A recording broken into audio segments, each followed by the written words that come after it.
నమస్తే, welcome to prime time debate. ఆంధ్రప్రదేశ్లో కొడాలి నాని వ్యవహారం హాట్ టాపిక్గా మారింది. ఆయన ఎప్పుడు అరెస్ట్ చేస్తారా అని చెప్పి ఆయన బాధితులందరూ కూడా ఎదురు చూస్తున్న పరిస్థితి. అయితే తాజాగా ఆయనపైన లుక్అవుట్ నోటీసులు కూడా జారీ అయిన విషయం మనందరికీ తెలిసిందే. ఇంకా అరెస్ట్ జరగకపోవడం వెనుక మరి పోలీసుల తాత్సారం కూడా బయటపడుతోంది. ఎందుకంటే ఈ లుక్అవుట్ నోటీసులు జారీ చేశాకే ఆయన నిన్న గచ్చిబౌలిలో కన్వెన్షన్ సెంటర్లో మ్యారేజ్కి హాజరైనట్టు కూడా మీడియాలో ఆయన విజువల్స్ కూడా వస్తున్నటువంటి పరిస్థితి. ఇప్పటికీ ఆయన చాలా కేసుల్లో నిందితుడిగాను ఉన్నారు. అలాగే కూటమి ప్రభుత్వం అధికారంలో వచ్చాక కూడా ఆయన మాట తీరులో ఎలాంటి మార్పు రానటువంటి పరిస్థితి. మరి ఇంత విచ్చలవిడిగా బయట తిరుగుతున్నటువంటి కొడాలి నానిని పోలీసులు ఎప్పుడు అరెస్ట్ చేసే అవకాశం ఉంది అన్న విషయాలను తెలుసుకుందాం. అలాగే కొడాలి నాని ఫ్యూచర్ ఏంటి అన్నది కూడా ఈరోజు ప్రస్తావించే ప్రయత్నం చేద్దాం. మనతో పాటు డిబేట్లో పార్టిసిపేట్ చేసేందుకు స్టూడియోలో ఉన్నారు సీనియర్ జర్నలిస్ట్ సత్యమూర్తి గారు, అలాగే మరో senior journalist doctor Durga Vadlamani గారు. నమస్తే సార్. సత్యమూర్తి గారు, కొడాలి నాని గారు ప్రభుత్వం మారాక కూడా ఆయన నోటి దుర్సే ఏమాత్రం తగ్గిన పరిస్థితి కనిపించట్లేదు. తాజాగా ఆయన హార్ట్ ఆపరేషన్ అని వెళ్ళారా, వెళ్ళక ముందు కూడా వల్లభనేని వంశీని పరామర్శించడానికి వెళ్ళినప్పుడు ఒక విలేకరు అడిగిన ప్రశ్నకు ఆయన నోటి దురుసుగానే సమాధానం చెప్పారు. ఇప్పుడు వల్లభనేని వంశీని అరెస్ట్ చేశారు, ఆయన ఏమైనా చచ్చిపోయాడా, రేపు నన్ను నేను అరెస్ట్ చేసుకోండి, ఎవడొచ్చి అరెస్ట్ చేస్తాడో చూస్తాను అని. మరి ఆయన పైన లుక్అవుట్ నోటీసులు జారీ అయ్యాయి. మరి విదేశాలకు పారిపోకుండా మరి స్టేషన్కి వచ్చి లొంగిపోవచ్చు కదా సార్, మరి ఎందుకు ఆయన ఇప్పటివరకు ఎలాంటి రియాక్షన్ లేదు? నిన్న మ్యారేజ్కి అటెండ్ అయినట్టు కూడా వార్తలు వస్తున్నాయి. సో ఏమైనా పోలీసులు ఏమైనా అరెస్ట్ చేసే అవకాశం ఉంటుందంటారా ఆయన్ని? మీ ఉద్దేశం ఏంటి? మీరు ఇంట్రడక్షన్లో మీ ఫస్ట్ సెంటెన్స్లో కొడాలి నాని బాధితులు ఆయన ఎప్పుడు అరెస్ట్ అవుతారా అని ఎదురు చూస్తున్నారు అని మీరు అన్నారు. నేనేం బాధితుడిని కాదుగా, నేను కూడా వెయిట్ చేస్తూ ఉన్నా. నేనే కాదు, మొత్తం తెలుగు రాష్ట్రాల్లో ఉన్నవాళ్ళు, విదేశాల్లో ఉన్న తెలుగు వాళ్ళు కూడా ఈ కొడాలి నానిని ఎప్పుడు అరెస్ట్ చేస్తారా అని చూస్తూ ఉన్నారు. ఎందుకు అంటే ఇతను అంత సభ్య సమాజానికి అంత డ్యామేజ్ చేశాడు. కొడాలి నాని నేరాలు చాలా ఉన్నాయి, అతను చేసిన నేరాలు చాలా ఉన్నాయి, కానీ అతను ఈ సమాజానికి, సభ్య సమాజానికి చేసిన నేరాలు చూస్తే ఎంత నీచంగా మాట్లాడటం. సివిల్ సప్లైస్ మంత్రిగా పనిచేసి అతను ఎంత నీచంగా మాట్లాడాడో మనం చూసాం. నోరు తెరిస్తే బూతులు, పెద్ద చిన్న లేకుండా. అసలు ఈయన మనకన్నా వయసులో పెద్దవాడు అంటే ఎవరైనా కానీ గౌరవిస్తారు. అటువంటిది అసలు చంద్రబాబు నాయుడు అని కాదు, లోకేష్ అని కాదు, పవన్ కళ్యాణ్ అని కాదు, ఎవరని కాదు, నీ జగన్మోహన్ రెడ్డి కళ్ళల్లో ఆనందం చూడటాన్ని అదొక్కటే ధ్యేయం, జీవితాశయం. నీకు రాజకీయ భిక్ష పెట్టింది చంద్రబాబు నాయుడు కదా. నీ బతుకేంటి, అసలు నువ్వేంటి? నీకు రాజకీయ బతుకునిచ్చి నీకు టికెట్ ఇచ్చి నిన్ను పెట్టి ఎమ్మెల్యేగా గెలిపిస్తే చంద్రబాబు నాయుడిని వాడు వీడు అంటాడు. చంద్రబాబు నాయుడు కుప్పంలో గెలిస్తే నేను వెళ్ళి బూటు పాలిష్ చేస్తా అన్నాడు. చేసావా నాని? గెలిచాడు, టాప్ మెజారిటీతో గెలిచాడు ఆయన. కుప్పంలో ఆయన గెలిచాడు, మంగళగిరిలో లోకేష్ గెలిచాడు, పిఠాపురంలో పవన్ కళ్యాణ్ గెలిచాడు. ఓడిపోయింది నువ్వు ఒక్కడివే ఓడిపోయావు, దారుణంగా ఓడిపోయావు. ఆయన వైసీపీలో చేరకముందు కూడా ఇదే నోటి దురుసు ఉండేదా సార్? వైసీపీలో చేరిన తర్వాతనే ఆయన ఈ విధంగా మాట్లాడడం స్టార్ట్ చేశారంటారు? అతను వైసీపీలో చేరక ముందు తెలుగుదేశంలో ఉన్నప్పుడు కుక్కిన పేనులాగా పడుండేవాడు. వచ్చి అసలు తెలుగుదేశం పార్టీ మీటింగ్కి వస్తే ఎక్కడో దూరంలో ఎక్కడో కూర్చోబెట్టేవాడు. Meeting attend అయ్యేవాడు, వెళ్ళిపోయేవాడు. లేదు హైదరాబాదు వెళ్ళి అక్కడ తిరుగుతూ ఉంటాడు. హరికృష్ణ వాళ్ళందరూ దయతోటి ఇతను పాలిటిక్స్లోకి వచ్చాడు, టికెట్ తెచ్చుకున్నాడు. గుడివాడ ప్రజలకి కూడా ఇతను చాలా ద్రోహం చేశాడు. ప్రజలు గెలిపించిన ప్రజలకి నువ్వు జగన్ కంట్లో ఆనందం చూడు, లేదా భారతి కంట్లో ఆనందం చూడు, మాకు ఏం సంబంధం? గుడివాడ ప్రజలను కూడా మోసం చేశాడు. ఇతను ఎప్పుడైతే ఈ వైఎస్ఆర్ కాంగ్రెస్ పార్టీ గెలిచిందో ఆ రోజు నుంచి ఇంకా మనం ఏం మాట్లాడితే జగన్మోహన్ రెడ్డి ఆనందపడతాడు అన్న ఎజెండా తీసుకొని మాట్లాడాడు. అన్న ఎజెండా తీసుకొని మాట్లాడి నీచంగా వల్గర్ భాష. ఇతనికి ఫీమేల్ వర్షను రోజా, కొడాలి నానికి ఫీమేల్ వర్షను రోజా, ఇంకో వెర్షను అంటే మేలు ఫీమేల్ కాకుండా ఇంకో వెర్షను పేర్ని నాని. వీళ్ళు అనమాట ఈ వెర్షన్స్. ఇటువంటివి ఈ భాషతోటి ఎంత నీచంగా రాజకీయాలని ఎంత నీచ స్థాయికి, కనిష్ట స్థాయికి తీసుకెళ్లాలో అంత కనిష్ట స్థాయికి వీళ్ళు తీసుకెళ్ళాడు. ఈ రోజున హార్ట్ ఆపరేషన్ అన్న ఒక ఇది పెట్టుకొని విదేశాలకి మళ్ళీ పారిపోతాడేమో అన్న ఉద్దేశంతో లుక్అవుట్ నోటీస్ ఇచ్చారు. లుక్అవుట్ నోటీసు ఇచ్చిన కారణం ఏంటి అంటే ఇతను విదేశాలకి పారిపోకుండా ఉండటానికి మామూలు విమానాల్లో కానీ షిప్పుల్లో అసలు ఎవరు పోవటానికి ప్రయత్నం చేయరు కదా. కానీ వైఎస్ఆర్ కాంగ్రెస్ పార్టీలో ఈ అరాచకాలు చేసిన వాళ్ళు షిప్పుల్లో నుంచి వెళ్ళిపోవటానికి, దేశం వదిలి పారిపోవటానికి ప్రయత్నాలు చేశారు. చాలామందిని పట్టుకున్నారు కదా. షిప్ ఎక్కి షిప్పులో పోతున్నారు. అసలు ఎవడన్నా షిప్పులో పోతాడా? పోడు కదా, విమానంలో పోతారు. విమానంలో పోతే పట్టుకుంటారని వీళ్ళు 4 రోజులు పట్టినా పర్లేదులే అని చెప్పి షిప్పులు ఎక్కుతున్నారు. ఎంత దరిద్ర పనులు చేస్తున్నారో మనం అర్థం చేసుకోవచ్చు. ఈ హార్ట్ ఆపరేషన్ పేరుతోటి మళ్ళీ నేను మెడికల్ టెస్టులు చేయించుకోవాలి, నా హార్ట్ ఏమైందో అదేందో చూపించుకోవాలి అని ఫారిన్ చెక్ వేస్తాడు అనుకొని ప్రజలు, అంటే ప్రజలతో పాటు ప్రభుత్వము, పౌర విమాన సంస్థలు వీళ్ళందరూ కూడా అలర్ట్గా ఉండాలి అని చెప్పి లుక్అవుట్ నోటీస్ ఇచ్చారు. లుక్అవుట్ నోటీస్ జారీ చేసిన కారణం అది. ఇవాళ అరెస్ట్ చేయొచ్చు, రేపు అరెస్ట్ చేయొచ్చు, ఎల్లుండి అరెస్ట్ చేయొచ్చు. కేసులు కూడా చాలా కేసులు ఉన్నాయి. ఆ కేసుల గురించి కనకదుర్గ గారు చెప్తారు. రైట్ మేడం, మనం చూసాం కొడాలి నాని మీద ఎంత వ్యతిరేకత ఉంది అంటే ఎప్పుడైతే వైసీపీ ఓడిపోయిందో అప్పుడు ఆయన బాధితులందరూ కూడా ఆయన ఇంటి మీదకి వెళ్ళి టమాటోలు, కోడిగుడ్లు వేసి పోలీసులు కంట్రోల్ చేసి తీసుకొచ్చినటువంటి పరిస్థితి. ఆయన చేసిన కుంభకోణాలు చెప్పుకుంటూ వస్తే ఒక్కటి కాదు, జగనన్న కాలనీలను మెరక కావచ్చు, దేవుడి ఆలయాలను కూడా కబ్జా చేసి మరీ చేశాడు అని చెప్పి అప్పట్లో పోలీసులు కేసు కూడా నమోదు చేసుకోలేదు అని చెప్పి ఇలా చెప్పుకుంటూ పోతే ఆయన పైన చాలా కూడా వింటూ వచ్చాం మనం. సో ఇప్పటి వరకు ఆయన అరెస్ట్లో జాప్యం జరిగింది, సంవత్సరం దాటిపోయినా కూడా ఆయన ఇంకా అరెస్ట్ చేయలేదు అని చెప్పి ప్రజల్లో కొంత నిరాశ కూడా ఉన్న నేపథ్యంలో మరి ఆయన అరెస్ట్ ఎప్పుడు జరగబోతుందంటారు? మీ అనాలిసిస్ ఏంటి? ఎనీ టైం అండి. అసలు మీకు గుర్తుంటే మనం మాట్లాడుకున్నాం, ఎప్పుడు ఈయన హాస్పిటల్లో అడ్మిట్ అవుతాడు, బాంబే తీసుకెళ్తున్నారంటే ఆ రోజే అన్నాను నేను, ఈయన్ని అమెరికా పారిపోతాడేమో అక్కడి నుంచి, అలాగా ప్రభుత్వం గుర్తించి లుకౌట్ నోటీస్ ఇవ్వాలని కూడా అన్నాను ఆ రోజు. దీని మీద 2-3 సార్లు మనం మాట్లాడుకున్నాం. సో ఇవాళ అదే జరిగింది. ఇక్కడ మనం అప్రిషియేట్ చేయాల్సిన పోలీసులను కూడా. ఎందుకు చెప్తున్నానంటే ఈ 1 ఇయర్లో వచ్చిన మార్పు మనం చెప్పేది పోలీసుల్లో. ఫస్ట్ బిగినింగ్లో పోలీసుల మీద కొంచెం ఎవర్షన్ అందరికీ ఉండింది, వాళ్ళు సరిగా పనిచేస్తున్నారో లేదో, ఇంకా కొంచెం వైసీపీ నీడలు ఉన్నాయి, ఛాయలు ఉన్నాయి అని. సో దాని నుంచి బయటపడి వీళ్ళు ఈ ప్రభుత్వం మనకి భద్రత కల్పిస్తున్న ఒక ధైర్యం వచ్చాక పోలీసులకి, మనం ప్రభుత్వం కోసం కాదు, మన ఉద్యోగం మనం చేయొచ్చు అనే ఒక భావన కలిగాక పోలీసులు ఖచ్చితంగా వాళ్ళకి తగ్గట్టుగా వాళ్ళు పనిచేస్తున్నారు.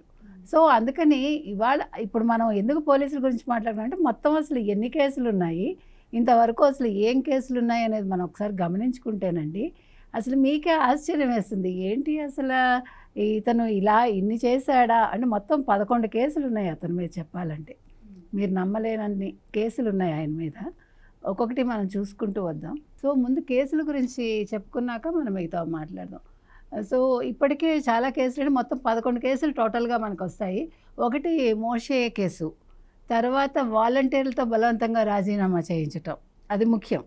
ఎందుకంటే ఇవాళ వాలంటీర్లను మన తెలుగుదేశం కూటమి ఏదో చేసింది అంటున్నారు కదా, అసలు చేసింది వాళ్ళే, దానికి సాక్ష్యమే ఇది కదా. మీరు ఎక్స్టెన్షన్ ఇవ్వకుండా వాళ్ళ చేత బలవంతంగా ముందుగా మీరు రిజైన్ చేయించేశారు. ఆ తర్వాత తీసుకుంటే మీకు వైకాపా హయాల్లో వీళ్ళు ఏం చేశారంటే సామాజిక మాధ్యమాల ద్వారా చంద్రబాబు నాయుడు గారి మీద, లోకేష్ మీద ఎంత ఘోరమైన పోస్టులు పెట్టించారు. అది ఇంకా అసలు మనం మాట్లాడుకోవటానికి కూడా వీల్లేనంత ఘోరంగా అనమాట అది చెప్పాలంటే. ఆ దుర్భాషలు దాని మూలంగా కేసులు నమోదయ్యాయి. తర్వాత వీళ్ళు ఇంకా ఇసుక, మట్టి, భూ కబ్జాలు, ఇంకా చూసుకుంటే మనకి టిడ్కో ఇళ్ళ నిర్మాణంలో అవకతవకలు అంటే ఆ పంపిణీలో, తర్వాత జగనన్న కాలనీలో మెరక, మీరు ఇందాక చెప్పినట్టుగా మెరక పేరుతో 45 కోట్ల అవినీతి, ఇలా ఒక్కొక్కటి చూసుకుంటే ఇంకా విద్యుత్ అక్రమాలు కూడా ఉన్నాయి. దానిలో విజిలెన్స్ ఎంక్వైరీ విచారణ కూడా నడుస్తుంది దాని మీద.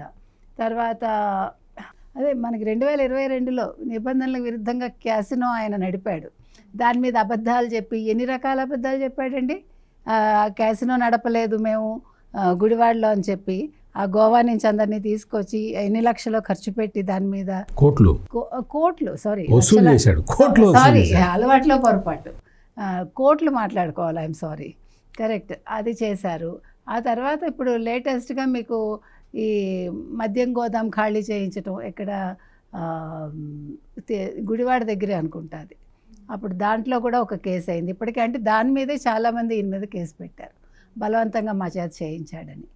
తర్వాత చూసుకుంటే మీరు అన్నట్టు ఇందాక ఈ వేణుగోపాల స్వామిను తర్వాత భీమేశ్వర స్వామి ఆలయాల్లో 9 ఎకరాలు కాజేయడానికి ప్రయత్నించాడు ఆయన.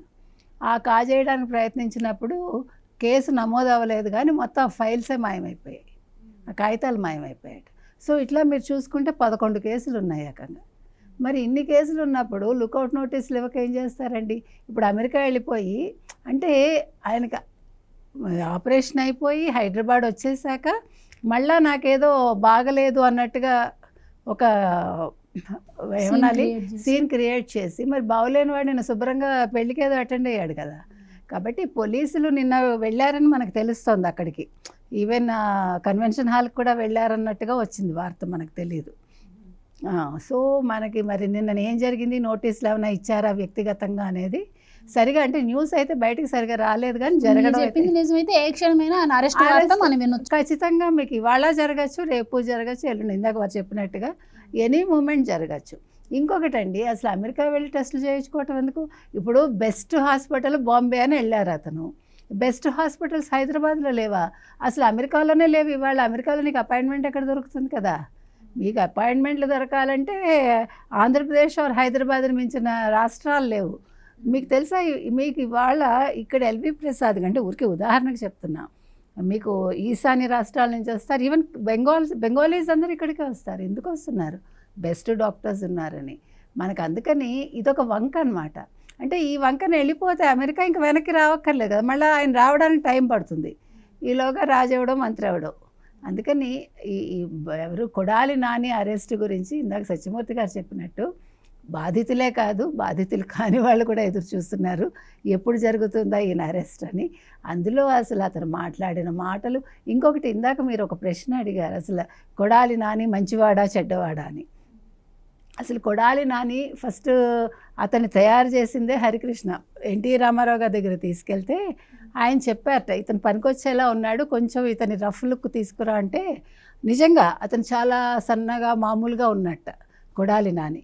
అప్పుడు అతని రూపు మార్చి కొంచెం పూసలు అవి వేసి మెళ్ళో అవన్నీ అప్పుడు మార్చారు అతనికి. ఆ తర్వాత అతని కెరీర్ స్టార్ట్ అయింది హరికృష్ణ గారితో. ఇది నిజంగా జరిగింది. అంతకుముందు ఎక్కడో విజయవాడ ఆటో నగర్లో లారీ డ్రైవర్గానే ఏదో ఉండేవాడు. కానీ పిల్లాడికి ఫ్యూచర్ కనిపిస్తుంది, పనికొస్తాడని ఎన్టీ రామారావు గారు అంటే అతనికి అప్పుడు దశ తిరిగింది. ఆ తర్వాత చంద్రబాబు నాయుడు గారు పూర్తిగా దశ ఇచ్చారు. ఇచ్చాక తిన్నింటి వాసాలు లెక్కబడ్డం వల్ల తెలుసు కాబట్టి మామూలుగా కాదు మాటలు. ఇప్పుడు మీరు ఎవరు జగన్మోహన్ రెడ్డి కోసం పనిచేయండి, ఎవరికి అబ్జెక్షన్ లేదు. కానీ దానికోసం బూతులు మాట్లాడటం అనే ఒక సంస్కారం నేర్చుకున్నారు చూడండి వైసీపీ వాళ్ళందరూ. అందుకోసం వాళ్ళని అరెస్ట్ చేసినా తప్పులేదు అంటున్నా. అది ఇప్పుడు మిగతా కేసులన్నీ పక్కన పెట్టండి, ఈ భాష మీద ప్రత్యేకంగా వీళ్ళందరినీ అరెస్ట్ చేసి వీళ్ళందరికీ వీళ్ళ తిట్లన్నీ వీళ్ళకి రోజు వినిపించి వాళ్ళు మాట్లాడిన మాటలు వాళ్ళ చెవులు చిల్లులు పడేలాగా వినిపించారు. ప్రజాప్రతినిధిగా ఉండి అలా చేసినందుకు వాళ్ళకి ఆ రకమైన శిక్ష ఫస్ట్ వేశాక అప్పుడు చక్కటి భాష ఎలా మాట్లాడాలో. నిన్న సజ్జల భార్గవ్ రెడ్డికి సుప్రీంకోర్టు ఏ విధంగా అక్షింతలు వేసిందో పోస్టులు పెట్టినందుకు ఒక ప్రజాప్రతినిధిగా ఉండి అంటే సుప్రీంకోర్టు అడిగింది అంటే వాళ్ళు ఎంత తీవ్రంగా పరిగణించారో చూసుకోండి. కాబట్టి వాళ్ళకి ఫస్ట్ ఇవ్వాల్సిన శిక్ష అదండి. తర్వాత మంచి భాష ఎలా ఉండాలి, మీరు ఎలా మాట్లాడాలి ప్రజాప్రతినిధులుగా అనేది చక్కటి భాష నేర్పించే వాళ్ళని జైల్లోంచి బయటికి పంపిస్తే అప్పటికైనా బుద్ధి వస్తే వాళ్ళు అదృష్టవంతులు అంతే.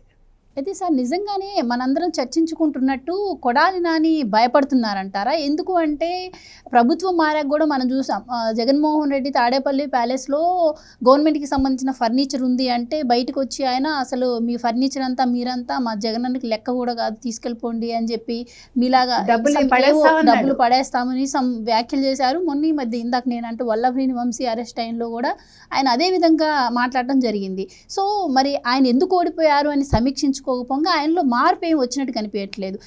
ఈవెన్ లుక్అవుట్ నోటీసులు జారీ చేశాక కూడా నిన్న ఆయన ఫంక్షన్కి వెళ్ళాడు అంటే మరి ఆయన ఆలోచన విధానం ఏ విధంగా ఉందంటారు? మరి నిజంగా భయపడితే ఈ విధంగా ఆయన చేస్తాడంటారా? మరి బరి తెగించిన వాడికి తెడ్డెలింగం అని ఒక సామెత ఉంటుంది. మరి ఇంక ఇతనికి ఏముంటుంది? అతని భాషలో మనం చెప్పలేము సమాధానం. అతని భాషలో చెప్పాలి అంటే నేను చెప్పగలను, నేను పల్నాడోడిని, అతనికన్నా బాగా చెప్పగలను. కానీ ఏంటంటే సభ్య సమాజంలో మనం ఉంటున్నాం కాబట్టి మనం అటువంటి భాష మాట్లాడలేము. అటువంటి భాష మాట్లాడలేము కాబట్టి అతన్ని మనం ఇతను అంత చండాలంగా బూతులు మాడుతున్నాడు, వీడిని ఎంకరేజ్ చేస్తే మన రాజకీయం నడిచిపోతుందని జగన్ అనుకున్నాడు. జగన్ అనుకొని పోనీ కొడాలి నాని ఎక్కడ అసలు ఆలోచించాలంటే, కొడాలి నాని ఫస్ట్ టర్మ్లో మంత్రిగా ఉన్నాడు, సివిల్ సప్లైస్ మంత్రిగా ఉన్నాడు. జగన్మోహన్ రెడ్డి తన రాజకీయం కోసం అసలు ఏమాత్రం ఉపేక్షించకుండా ఆలోచించకుండా ఈ బూతుల నానిని తీసేశాడు మంత్రిగా. అప్పుడన్నా సిగ్గు రావాలి కదా. ఈ జగన్మోహన్ రెడ్డి నన్ను వాడుకుంటున్నాడు, నన్ను వాడుకొని వదిలేస్తున్నాడు. నాకు ఇతను జగన్మోహన్ రెడ్డి నన్నేమి ఇష్టపడలేదు, అందుకనే ఉన్న మంత్రి పదవి పీకేశాడని సిగ్గు తెచ్చుకోవాలి కదా కొడాలి నాని. ఆ సిగ్గు తెచ్చుకోకుండా మళ్ళీ ఇస్తాడేమో, మళ్ళీ మంత్రి పదవి ఇస్తాడేమో, మనం పెర్ఫార్మెన్స్ బాగా చూపిస్తే ఈసారి ఇంకా పెద్ద మంత్రి పదవి ఇస్తాడేమో అని ఆశపడ్డాడు తప్ప ఏమాత్రం పశ్చాత్తాపం కూడా లేదు. పశ్చాత్తాపడకపోగా ఇందాక కనకదుర్గ గారు కేసుల లిస్టు చదువుతూ ఉంటే అందులో ఆ క్యాసినో అసలు ఎన్ఫోర్స్మెంట్ డైరెక్టరేట్ ఆ రోజే దిగాల్సింది, ఆ రోజే రంగంలో దిగి ఉండాల్సింది. ఎందుకంటే కొన్ని వేల కోట్ల రూపాయలు అసలు ఎక్కడెక్కడి నుంచో విదేశాల నుంచి వాళ్ళ అందరినీ ఆ క్యాసినో ఆడే వాళ్ళని, అందులో స్పెషలిస్టులు ఉంటారు, వాళ్ళని తీసుకొచ్చి అంటే అది మామూలుగా అందరితో అయ్యే పని కాదు, దానికి స్పెషలిస్టులు ఉంటారు. క్యాసినో అనేది ఇండియాలో బ్యాన్, ఆడకూడదు, ఎక్కడ ఆడకూడదు, దాన్ని నిర్వహించకూడదు. అది ఎక్కడ అంటే సముద్రంలో కొంత దూరం డిస్టెన్స్ అయిన తర్వాత ఆడుకోవచ్చు. అటువంటిది తీసి గుడివాడ బొడ్డులో పెట్టాడు, తీసుకొచ్చి అక్కడ క్యాసినో పెట్టేసి అసలు విపరీతంగా డ్యాన్సులు, అందరూ ఒక్కొక్కడు లోపలికి వెళ్ళటానికి ఒక్కొక్కడు 10,000 కట్టాలి. ఇంకా లోపలికి వెళ్ళిన తర్వాత ఖర్చు ఎక్స్ట్రా, కోట్లు కొల్లగొట్టారు వాళ్ళు. ఆ కేసుని అసలు మొత్తం అప్పుడే కనుక ఎన్ఫోర్స్మెంట్ డైరెక్టరేట్ రంగంలో దిగినట్టయితే ఈరోజు మనం అసలు ఇవన్నీ మాట్లాడుకోవాల్సిన అవసరం ఉండేది కాదు. ఆ రోజే కొడాలి నానిని వేసేసి ఉండేది. ఎలక్షన్ ముందు కూడా సార్ ప్రభుత్వానికి సంబంధించిన భవనాలను కూడా ఈయన వాడుకున్నారని, ఎలక్షన్ అయిపోయిన తర్వాత మనం విన్నాం కేవలం నిమ్మకాయ నీళ్ళకి 24 లక్షల దాకా కూడా ఆయన ఖర్చు పెట్టి లెక్క చూపించారు. అసలు అక్కడ గుడివాడలో అయితే థియేటర్లు ఖాళీ చేయించేశాడు. అరే రేపటి నుంచి రావద్దు పో అంటే థియేటర్ ఖాళీ చేసి పోవాలి. బిల్డింగులు ఇది బాగుందిరా బిల్డింగు, ఇది రేపటి నుంచి నా ఆఫీసు అంటే అన్న అక్కడ ఎవరో ఉన్నారంటే ఎళ్ళగొట్టరా అందరినీ. ఇది అనమాట, ఇది రాజ్యం, దోపిడీ రాజ్యం అంటే ఇట్లా ఉంటుంది. ఆ దోపిడీ రాజ్యానికి ఆ గుడివాడ ప్రాంతమే కాదు. సో ఇదంతా టీడీపీలో ఉన్నప్పుడు ఆయనకు వర్కౌట్ అవ్వలేదు. కానివ్వరు కదా, అక్కడ ఉండేది చంద్రబాబు నాయుడు కదా, మెక్కలు ఎరగదీసి కూర్చోబెడతాడు.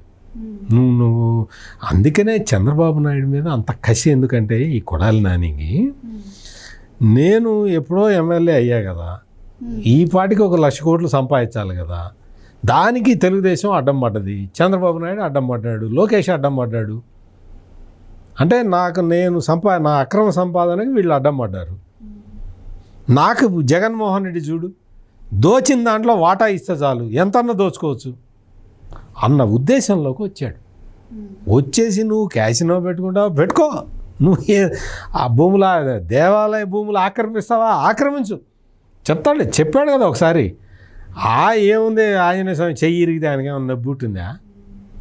ఆ కనకదుర్గ సింహాలు మాయమైపోతే ఇంకోటి చేయిస్తాం. రథం తగలబడదండి, రథం తగలబడితే ఏమవుతుంది, ఇంకోటి చేయిస్తాం, చెక్కతేగా. రాముడు తల తీసేసారండి, విగ్రహమే కదా, తల తీస్తే ఏమైంది? ఇట్లా మాట్లాడాడు. అంటే దేవుళ్ళ గురించి ఇంత నీచంగా మాట్లాడాడు.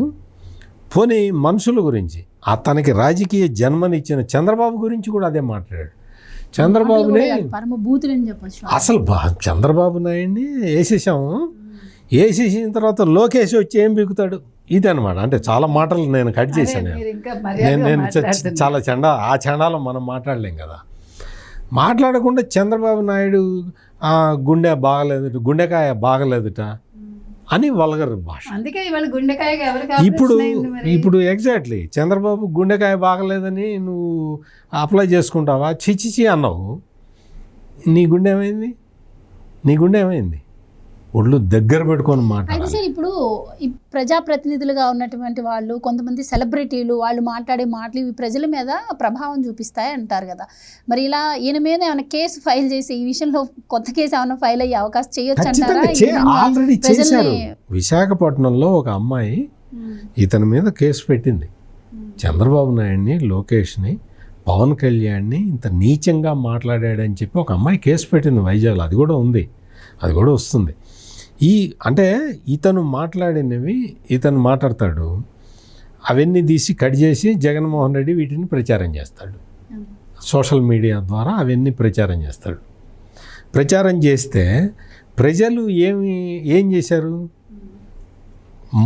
ఫస్ట్ రౌండ్ కౌంటింగ్ జరుగుతుండగానే మన నానికి అర్థమైపోయింది, మనకి ఇంకా డిపాజిట్ కూడా రావట్లేదని చెప్పి లేచిపోతున్నప్పుడు వీడియో తీసి ఎవడో చేసిన కర్మ వాడు అనుభవించక తప్పదు అని చెప్పి ఒక సాంగ్ వేసి సోషల్ మీడియాలో ప్రచారం చేశారు. ఎవడు పరుగు పోయింది? నువ్వేమన్నా పర్మనెంట్ ఎమ్మెల్యే అనుకున్నావా? నువ్వు పర్మనెంట్ ఎమ్మెల్యేవా గుడివాడకి? అంతదాకా ఎందుకు సార్? మొన్న ఈ మధ్య విలేకరు అడిగిన ప్రశ్నకు కూడా ఏంటి మీరు కనబడట్లేదు అంటే, నేను ఏమన్నా పదవిలో ఉన్నానా అన్న. అంటే నా ఉద్యోగం పీకేశారంట. అసలు ఏమన్నా జ్ఞానం ఉందా మనిషి? అంటే పదవిలో ఉంటే ప్రజలు, లేకపోతే ప్రజలు కూడా అవసరం లేదు అసలు. ఇప్పుడు నువ్వు ప్రజాసేవలోకి వచ్చావు, ప్రజాసేవ అనే పేరుతోటి రాజకీయాల్లోకి వచ్చావు. వచ్చిన తర్వాత దోచుకున్నావు, సరే ఓకే కాదు, అంటే ప్రస్తుత మాట వరుసగా చెప్తున్నా. దోచుకున్న తర్వాత నువ్వు ఓడిపోయినప్పుడు నువ్వేం చేయాలి? ప్రజల దగ్గరికి వెళ్ళి, అయ్యా తప్పు చేశాను, నేను మీ సంపద దోచుకున్నాను, మీ ఆస్తులు కబ్జా పెట్టాను, మీ ఆస్తులు మళ్ళీ నేను కబ్జా పెట్టినవన్నీ మీకు ఇచ్చేస్తాను, నన్ను క్షమించండి, ఈసారి ఎలక్షన్లు ఏమన్నా వస్తే నాకు ఓటేయండి అని అడుగుతావా? నాకు ఉద్యోగం తీసేశారు, అందుకని నేను గుడివాడ పోవట్లేదు, గుడివాడ అని చెప్పాడు. ఆ అమ్మాయి ఒక పాపం రిపోర్టర్, టీవీ రిపోర్టర్ అడిగితే, అంటే నీకు చెప్పాలా నేను ఎక్కడున్నానో లేదు, అడ్రస్ చెప్పొచ్చి కనిపిస్తానన్నా. కానీ అంత బలుపు మాటలేందుకు అవసరమా? ఇప్పుడు మాట్లాడు. ఇప్పుడు నీ మీద లుక్అవుట్ నోటీస్ ఇచ్చారు, ఇప్పుడు చెప్పు. లుక్అవుట్ నోటీస్ ఎవడిచ్చాడో వాడిని తిట్టు, రా. లుక్అవుట్ నోటీస్ ఇచ్చారు కదా, బయటికి రా, ఒక చిన్న వీడియో చేసి వదులు, తిట్టు. ఎవడు లుక్అవుట్ నోటీస్ ఇచ్చాడో చెప్పు. నేను ఇక్కడ ఉన్నారా, వచ్చి అరెస్ట్ చేసుకోరా, లుక్అవుట్ నోటీస్ ఎందుకురా అని బూతు పదాలతో పెట్టి వీడియో చేసి పంపించు. దమ్ముంటే వీడియో చేసి పంపించాలి కదా. ఇటువంటి కొడాలి నాని లాంటి వ్యక్తుల్ని నిజంగా ఈ సభ్య సమాజం, గుడివాడ ఓటర్లకి, గుడివాడలో కొడాలి నానికి వ్యతిరేకంగా ఓట్లేసిన ప్రతి ఒక్కళ్ళకి ప్రజాస్వామ్యవాదులందరూ చేతులెత్తి దండం పెట్టాలి, శిరస్సు వంచి పాదాభివందనం చేసినా తప్పు లేదు. ఎందుకంటే ఇటువంటి ఈ బూతుల్లో నాని లాంటి వాడిని ఓడించి పంపించారు అంటే, గుడివాడ ఏమన్నాడు? గుడివాడలో నువ్వు వచ్చి చంద్రబాబుని వచ్చి పోటీ చేసుకోమను. చంద్రబాబు వస్తాడా, చంద్రబాబు కొడుకు లోకేష్ వస్తాడా, రమ్మను గుడివాడ కొడాలి నాని అడ్డా అన్నాడు. ఇప్పుడు ఏమైందిరా బిడ్డ? ఏమైంది గుడివాడ? ఏమైంది గుడివాడ? ఏం కావటం కాదు, నీ రాజకీయ జీవితం ఏమైంది? నీ జగన్మోహన్ రెడ్డి కళ్ళల్లో నువ్వు ఆనందం చూద్దాం అనుకున్నావు కదా, లిక్కర కుంభకోణంలో భయం కనపడుతున్నది చూడు. ఇప్పుడు వెళ్ళి చూసిరాపో. ఈ వీడియో కాల్లో మాట్లాడుకుంటూనే ఉంటారులే, ఎందుకంటే గురు శిష్యులు కదా. ఈయన కళ్ళల్లో ఆయన ఆనందం చూడాలి, ఆయన కళ్ళల్లో ఈయన ఆనందం చూడాలి కదా. భాష నోరు అదుపులో పెట్టుకుంటే మనకి గౌరవం ఉంటుంది. అంతేకాకుండా విచ్చలవిడిగా మాట్లాడి, అధికారం ఉంది కదా, చుట్టూత పోలీసులు ఉన్నారు కదా అని మాట్లాడితే లుకౌట్ నోటీసులే వస్తాయి. రైట్ మేడం, మనం చూస్తూ ఉన్నాం ఇట్లానే అధికారం అండ చూసుకొని నోరు జారిన వాళ్ళ ప్రతి ఒక్కళ్ళ పరిస్థితి ఇప్పుడు ఏ విధంగా ఉంది అని. లైక్ వల్లభనేని వంశీ విషయాన్ని తీసుకున్నట్టయితే ఆయన కూడా రెచ్చిపోయి మాట్లాడు. ఈవెన్ ఆ కేసుల్లో ఆయన అరెస్ట్ అవ్వకపోయినా కూడా ఆయన కూడా నోరు పారేసుకున్న సందర్భం మనం చూసాము. మరి రేపు కొడాలి నాని పరిస్థితి కూడా ఆ విధంగానే ఉండబోతుందంటారా? అసలు కొడాలి నాని ఇంకా రాజకీయ భవిష్యత్తు గురించి ఏం చెప్తారు? ఎవరికి రాజకీయ భవిష్యత్తు ఉందండి వైసీపీలో? ఇప్పుడు ఎవరికి రాజకీయ భవిష్యత్తు లేదు. వాళ్ళు ఇంకా కలలు కంటున్నారు. ఇంకా పేరు నాని లాంటి వాళ్ళు, బొత్స వాళ్ళు ఇంకా ప్రెస్ మీట్లు పెట్టి వాళ్ళు మాట్లాడుతున్నారంటే వాళ్ళ మనకి అంటే వాళ్ళకి అర్థం కావట్లేదని మనకు అర్థం అవుతుంది. వాళ్ళకి తెలుసుకోవాలి, ఈ పాటికి మనం అనవసరంగా ఇలాంటి పనులు చేస్తున్నాము, మన పని ఏదో మనం చేసుకుందాం, మన వ్యాపారం ఏదో మనం చేసుకుందాం, కనీసం ప్రజల్లో మంచి పేరు ఇప్పటికైనా తెచ్చుకుందాం అని వాళ్ళు రాజకీయాలు వదిలేస్తే బాగుంటుంది. రాజకీయ సన్యాసం వాళ్ళంతా వాళ్ళు చేసుకుంటే వాళ్ళకి భవిష్యత్తు ఉంటుంది. ఇంకే భవిష్యత్తు లేదండి. అందరికీ జైలు భవిష్యత్తే. జైల్లో ఊచలు లెక్క పెట్టుకోవటమే. వాళ్ళు ఎవరు కూడా ఇప్పుడప్పుడే బయటికి రారు. అప్పుడే చూసారు ఇవాళ పేర్ని నాని అప్పుడే చాలా సింపతి చూపిస్తున్నాడు ఎవరి మీద? వల్లభనేని వంశీ మీద. వల్లభనేని వంశీ ఏమైపోతాడో, ఏం చేసేస్తారో, వీళ్ళందరూ వల్లభనేని వంశీని ప్రభుత్వం చంపేయడానికి ప్రయత్నం చేస్తుందని చెప్తారు. నేను నెక్స్ట్ అదే అనుకుంటున్నాను. వీళ్ళు చేయాల్సిన తప్పులని చేసి అరెస్ట్ అయిపోయిన తర్వాత వాళ్ళకి హెల్త్ ఖరాబ్ అయితే అది ప్రభుత్వానికి ఆపాదిస్తూ, పోలీసులకు ఆపాదిస్తూ మాట్లాడే చెప్తున్నారు. అసలు హెల్త్ ఖరాబ్ కాలేదని డాక్టర్లు చెప్తుంటే బాగానే ఉన్నాడు, దగ్గుతున్నాడు. దగ్గు ఎవరికో నీకు వస్తుంది, నాకు వస్తుంది. అందరికీ జ్వరాలు రాలేదండి ఈ వారం, అందరికీ జ్వరాలు వచ్చాయి, అందరం దగ్గుతున్నాం. అది సహజం, మీకు క్లైమేట్ చేంజ్ అది. అంటే అతను కావాలని ఒక సింపతి లుక్ అతను తెచ్చుకుంటే ఎవరు మేము చేయలేం. ఇప్పుడు అంత అందగాడు అట్లా మారిపోయాడంటే ఇది ఒరిజినల్ రూపాయి ఉండొచ్చు. ఇప్పుడు మేకప్ వేరు, మేకప్ తీసేస్తే మనిషి వేరు కదా, ఎవరైనా అంతే. కాబట్టి ఇప్పుడు ఒరిజినల్ రూపు చూస్తే ప్రజలు ఏమైనా సింపతి వస్తుందని అనుకుంటున్నారేమో. ఇప్పుడు జైల్లో ములాఖాత్కి ఇంతమంది వెళ్తున్నారు, వెళ్ళి ఒక జుట్టుకి కలర్ వేసుకోవడానికి ఒక రంగు ప్యాకెట్ ఇచ్చి రావచ్చు కదా, దాన్ని ఎవరైనా వద్దన్నారా? అదే వాళ్ళ మిస్సెస్ గారే ఇవ్వచ్చు వెళ్ళి. ఇప్పుడు దానికేం పెద్ద ఇది లేదు. కాకపోతే ఏంటంటే ఎవరికి వాడు సింపతిగా ఏం చేసుకోవడానికి లుక్ అంతా సింపతి కోసం అంటారు. సింపతి కోసం, లేకపోతే ఇంకేంటి? 20 కిలోలు తగ్గితే మనిషి మిగులుతాడా? 20 కిలోలు బరువు తగ్గాడని చెప్పి చెప్తారు. ఒకవేళ నిజంగా 20 కిలోలు తగ్గినా ఆ ఫుడ్ అతనికి నచ్చకపోయి ఉండొచ్చు. దానికి ఎవడేం చేస్తాడు? ఇప్పుడు నువ్వు తప్పు చేసినప్పుడు నువ్వు ఆలోచించుకోవాలి. రేపొద్దున జైల్లో నాకు చెప్పకూడదు ఉంటుంది, జైల్లో ఫుడ్ ఎలా ఉంటుందో మీకు తెలీదా? ధనుంజయ రెడ్డి అడిగాడు, నేను వారానికి 3 రోజుల పాటు మా ఇంటి నుంచి నేను చికెన్ తెచ్చుకొని తింటాను అన్నాడు. కోర్టు చెప్పింది తెచ్చుకొని తినవా కావాలంటే వాళ్ళు మిస్సెస్ గారు పంపిస్తారు కదా. నేను అనేది ఏంటంటే నీకు ఇష్టమైతే నువ్వు తెప్పించుకోవచ్చు, నీకు ఆప్షన్ ఉంటే. అంతేగాని ధనుంజయ రెడ్డి అంటే ఎవరో తెలుసు కదా, లిక్కర్ కుంభకోణంలో బాగాలేదు.